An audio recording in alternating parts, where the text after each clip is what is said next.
بأمر الله. النهاردة الحد 15 أغسطس 2021. قبل أي كلام، إخواتي الغاليين مواليد برج الجوزاء، قولوا معايا: أعوذ بالله السميع العليم، أعوذ بكلمات الله التامة من كل شيطان وهامة، ومن كل عين لامة، من الإنس والجن. يا رب يحفظكم أجمعين.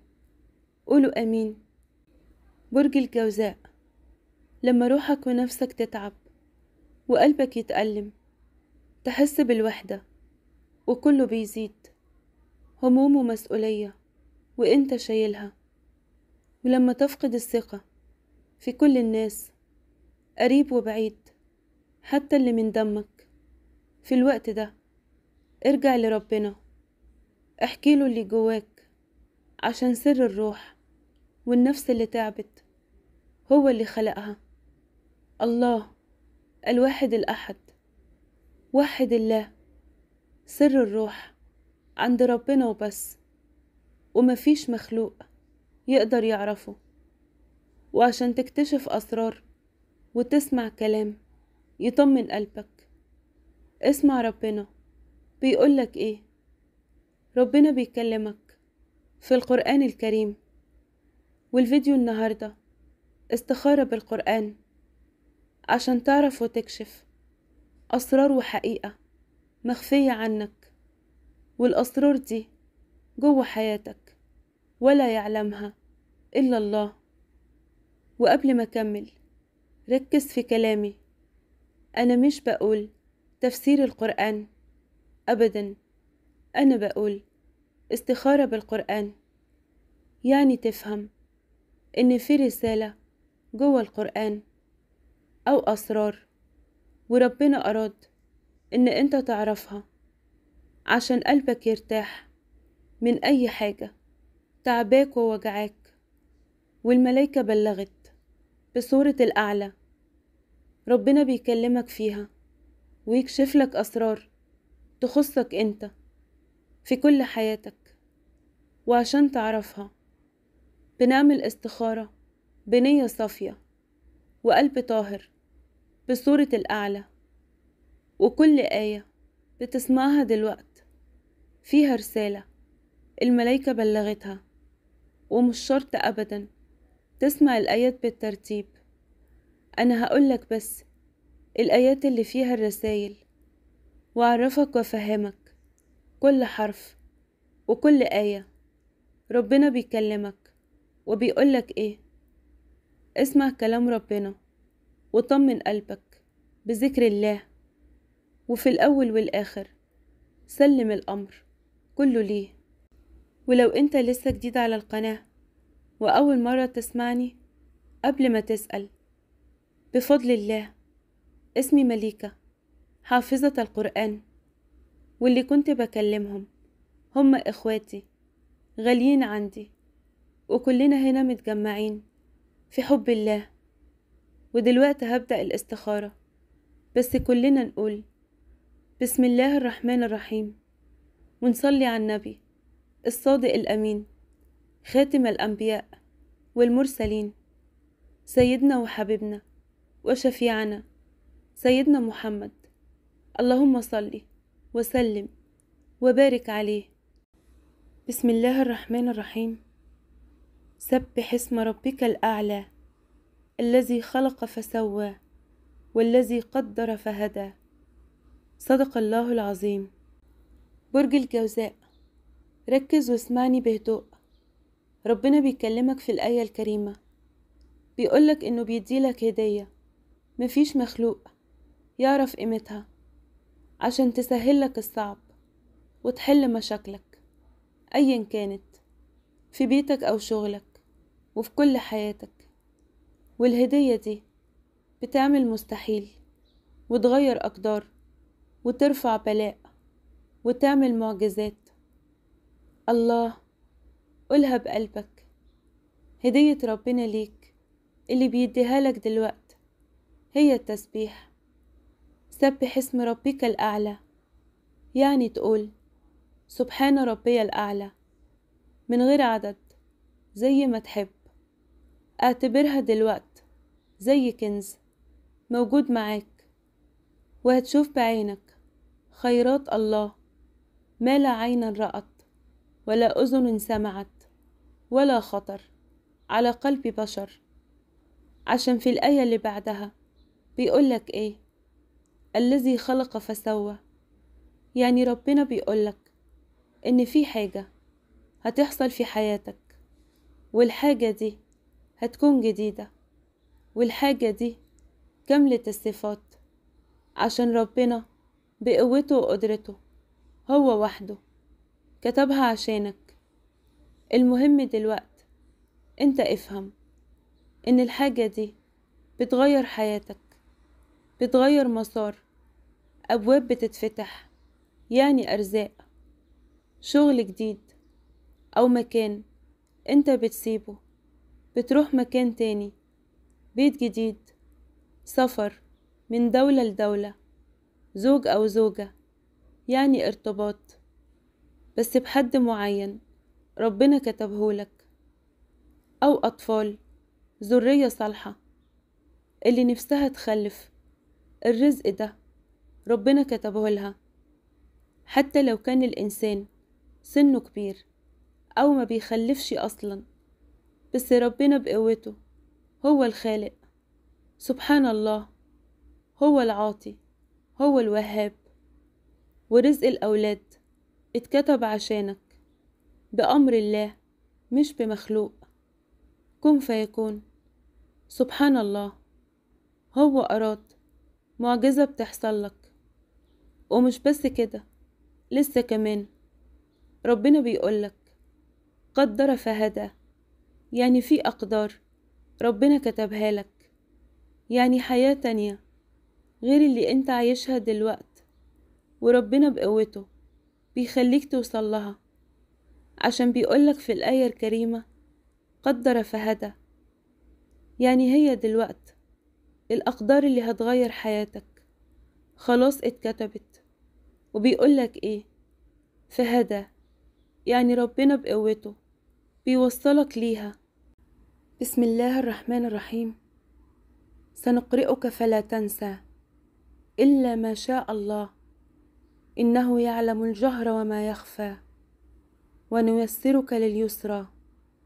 صدق الله العظيم. برج الجوزاء، ربنا بيكلمك في الآية الكريمة، بيقولك إنه هيكشف قدامك ناس خاينة، والناس دي هي اللي أذتك في كل حياتك، في بيتك أو شغلك. بيقولك إن الناس دي حرمتك زمان من كل الخير اللي ربنا كتبهولك.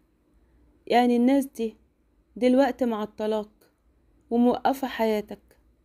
هيخليك تشوف ويخليك تقرأ كلام مكتوب على حجر وأوراق، موجودين في مكان مفيش مخلوق يقدر يوصله غير الله بقوته وقدرته. يعني افهم ان انت دلوقت ربنا كتبلك انك توصل لحاجة فيها حياتك، والحاجة دي هتكون في ايدك، بتشوفها وتقراها، وربنا بقوته بيفكلك شفرتها، بيخليك تفهم رموزها تشوفها، بس من غير قدرة الله مش هتعرف تقراها. عشان بيقولك في الآية الكريمة سنقرئك، يعني افهم ان ربنا هو اللي هيوصلك، بيوصلك ليها ويخليك تقراها. وزي ما يكون بتفك شفرة ربنا بيفهمها لك، وفي نفس الوقت الحاجة دي زي سلاح ذو حدين، عشان انت لما توصل لها هتكون بتفك أسحار وأعمال سفلية، وكلها اتعملت عشان توقف حالك. واللي عملها الناس الخاينة اللي موجودة في حياتك، وقلتلك عليهم في أول الكلام. يعني دلوقت ربنا بيخليك توصل لحاجة أذتك في حياتك، بيخليك تشوفها وتفك عقدتها، ويخليك توصل لحاجة تانية برضو معقودة وليها شفرة، بس الحاجة دي هي اللي بتغنيك. وزي ما يكون بتلاقي كنز من عند ربنا، هو ربنا كاتبهولك وشايلهولك عنده، بس لحد دلوقت انت ما تعرفش مكانه، بس ربنا بقوته وقدرته بيخليك توصله، عشان هو يعلم وأنت لا تعلم، عشان بيقولك في الآية الكريمة: يعلم الجهر وما يخفى.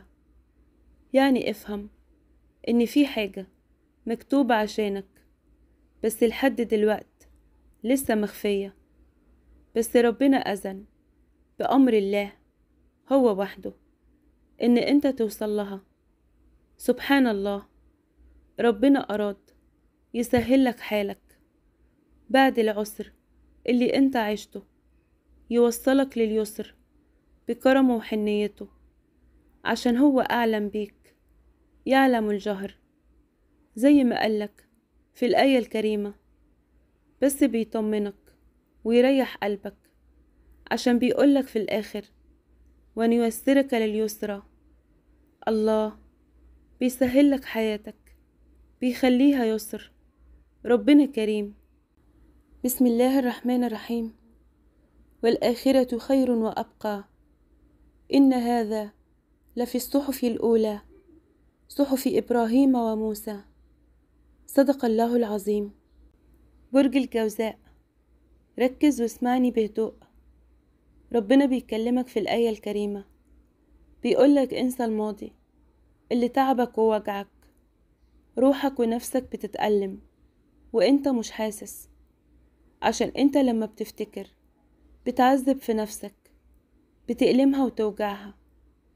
ربنا بيقولك انسى الماضي أو أي حاجة حصلت لك زمان، مش هتتكرر تاني. ربنا بيقولك والآخرة خير وأبقى. يعني افهم إن ربنا كتب لك خير بيديهولك في الآخر، اللي هو دلوقت كتبه عشانك، عشان يعوضك عن اللي فات. وبيقولك إن الخير ده هو اللي هيفضل معاك، يريح بالك ويطمن قلبك في كل حياتك. وإيه كمان؟ اسمع، ربنا بيبعتلك جند من جنوده، حد هو اختاره. الحد ده بيحمل أمانة. بيقولك ايه؟ إن هذا لفي الصحف الأولى.